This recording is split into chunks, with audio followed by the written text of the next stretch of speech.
Chapter 11. Jika itu adalah orang normal, bahkan dengan jumlah kekuatan mendalam yang layak, seseorang masih tidak akan berani maju dalam skenario ini.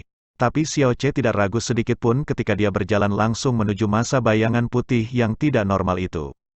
Ketika dia perlahan-lahan mendekat, dia tiba-tiba menemukan bahwa itu sebenarnya adalah seseorang yang sangat pendiam berbaring di sana. "Siapa kamu?" Ketika dia melihat bahwa gambar buram itu adalah manusia, Xiao Che berhenti berjalan dan bertanya. Siluetnya tidak merespons dan bahkan tidak ada sedikit pun gerakan pernapasan yang berasal darinya. Apakah orang ini pingsan? Atau apakah sudah mati? Siapa pria ini? Mengapa orang ini pingsan di sini? Tunggu, jika orang ini jatuh di siang hari, seseorang pasti sudah mendatangi orang ini. Namun sepertinya Xiao Che adalah orang pertama yang menemukan orang ini, yang berarti bahwa orang ini hanya muncul di sini sekarang, waktu paling awal setelah malam benar-benar jatuh. Xiao Che tidak ragu-ragu dan dengan cepat berjalan mendekat. Ketika dia datang sebelum tubuh di depannya, dia menatap sosok itu sementara dalam linglung, di bawah cahaya bulan. Ini sebenarnya adalah, gadis-gadis itu terlihat berusia 12 atau 13 tahun dan mengenakan gaun yang berantakan. Tubuhnya yang mungil imut dan mungil meringkuk seperti anak kucing yang ketakutan. Di bawah ujung roknya terungkap dua kaki putih salju ramping tetapi setelah dicermati lebih dekat, sebenarnya ada sebaran bekas luka kecil yang halus. Dia mengenakan satu sepatu hitam di kakinya, dengan sepatu lainnya tidak terlihat, kaki telanjangnya seperti lotus es yang halus dan jari-jarinya yang indah sejernih dan tembus seperti ukiran batu giok. Detail paling mencolok di tubuhnya adalah rambutnya. Itu tak terduga seperti warna merah terang iblis-iblis jahat, kilatan cahaya dingin yang terlihat di sudut matanya sebenarnya adalah refleksi dari kepalanya. Seorang gadis, bagaimana mungkin seorang gadis di sini, dan bagaimana mungkin dia memiliki banyak bekas luka di tubuhnya? Apa alasan dibalik warna rambutnya? Apakah benua langit yang mendalam memiliki orang-orang yang dilahirkan dengan rambut merah seperti itu? Xiao Che membungkuk dan mengulurkan tangannya untuk dengan lembut mengguncang bahu gadis itu, gadis kecil, gadis kecil. Kurang dari suara Xiao Che tiba-tiba berhenti setelah dia berteriak kaget. Secepat kilat, ia mengambil kembali tangannya dari bahu gadis itu. Ini karena melalui pakaian tipisnya, tubuhnya benar-benar dingin, tanpa panas yang seharusnya dimiliki orang hidup. Perasaan paling mengejutkan dari semua adalah ketika dia bersentuhan dengan tubuh gadis itu. Itu memancarkan aura yang sangat beracun. Iya nih, itu sangat berbahaya. Sampai-sampai membuat dia takut, karena itu adalah sejenis racun yang memiliki tingkat toksisitas tertinggi yang pernah dia temui. Jauh melebihi semua pengetahuan racun yang dia peroleh dari dunianya yang dulu, begitu mengerikan sehingga begitu tangannya bersentuhan, semua rambut di tubuhnya berdiri tegak. Pada saat yang sama dia mundur, Xiao Che terkejut karena terkejut lagi. Gulma dan tumbuh-tumbuhan di sekitar gadis di bawah kehadiran cahaya bulan itu tidak gelap karena kurangnya cahaya, itu bukan hijau tua, melainkan warna terbakar hitam yang mengerikan, bahkan tanah di sekitarnya menjadi hitam pekat. Jantung Xiao Che berdebar kencang. Jika bukan karena detoksifikasi racun semua tujuan Sky Pearl di tubuhnya, begitu dia menyentuh tubuh gadis itu, dia pasti sudah diracun sampai mati. Di dunia ini, bagaimana mungkin ada menjadi racun yang mengerikan, yang paling jahat dari semua racun? Bukankah itu Sky Poison Pearl? Bahkan di masa ketika saya menggunakan Sky Poison Pearl, itu tidak melepaskan racun yang begitu mengerikan, bahkan, itu jauh lebih rendah. Mungkinkah di dunia ini ada sesuatu yang bahkan lebih beracun daripada Sky Poison Pearl? Bagaimana gadis kecil ini memiliki racun mengerikan di dalam dirinya, dan mengapa dia terbaring di daerah ini? Banyak keraguan muncul dalam pikiran Xiao Che tetapi tidak diragukan lagi bahwa gadis kecil ini sudah mati. Dengan racun paras semacam ini, bahkan tidak menyebutkan gadis kecil ini, bahkan seorang praktisi realem langit yang kuat akan mati seketika. Xiao Che menarik napas dalam-dalam dan setelah sedikit ragu, ia kembali meletakkan tangannya di bahu gadis itu dan perlahan membalikkan tubuhnya yang tak bernyawa. Di bawah sinar rembulan, wajah gadis itu muncul dalam pandangannya. Dia membeku kaget saat menatapnya, seolah-olah dia telah kehilangan jiwanya, tidak dapat kembali ke kenyataan.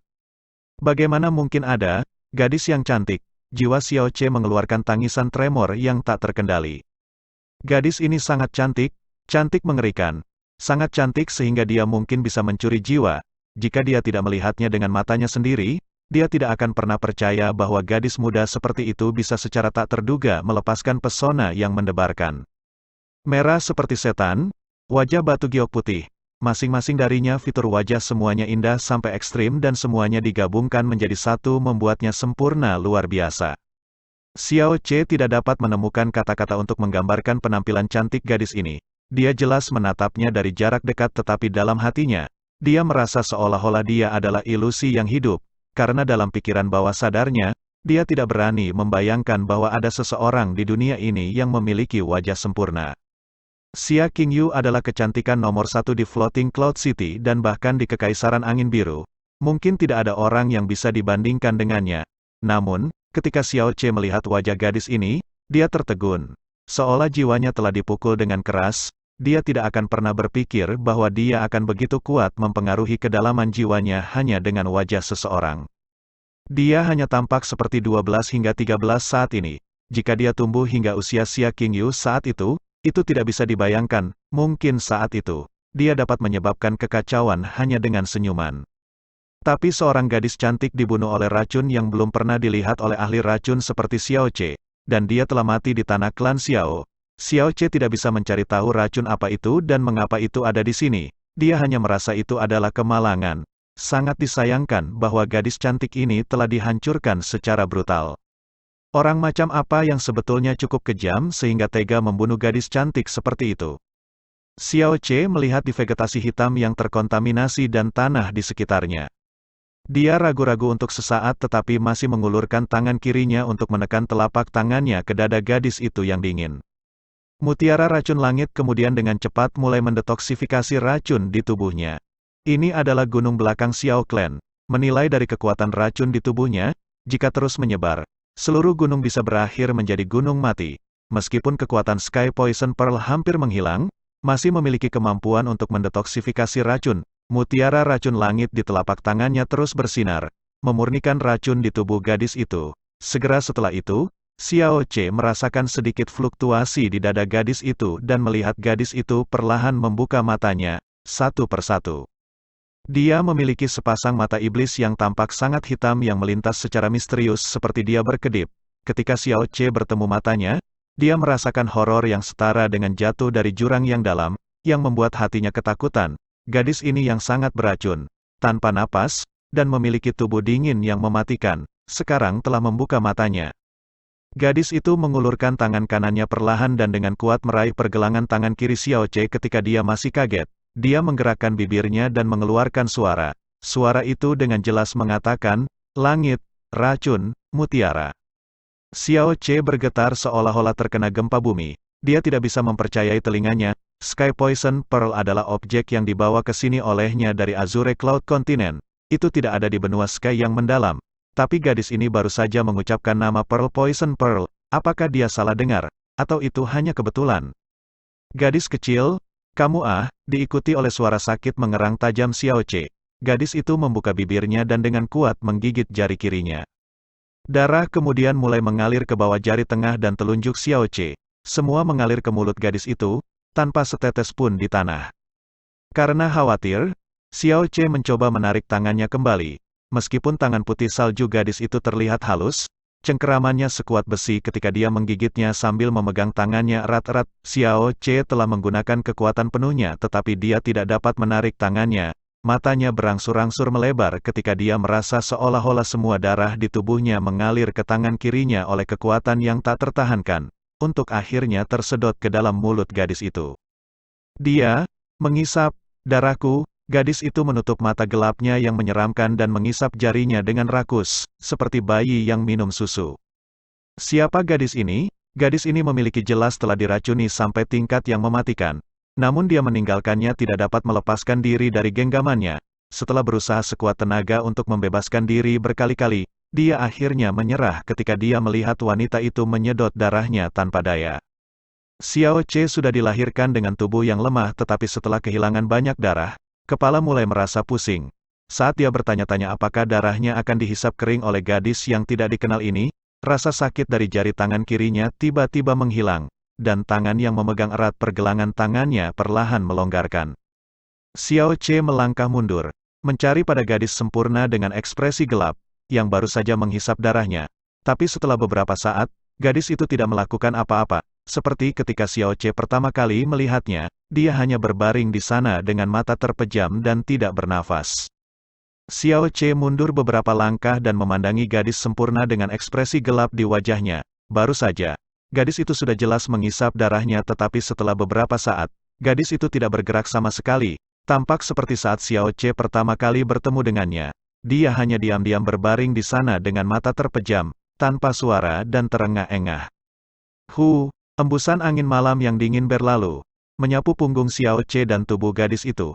Dalam angin dingin, tubuh gadis itu berserakan seperti angin, sepenuhnya menghilang dari pandangan, hanya menyisakan rok putih yang rusak, sepasang sepatu putri hitam, dan klip kupu-kupu merah.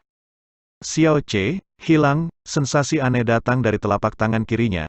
Hatinya segera menggigil dengan ekspresi heran. Dia kemudian menutup matanya dan secara spiritual memindahkan kesadarannya ke ruang di dalam Sky Poison Pearl.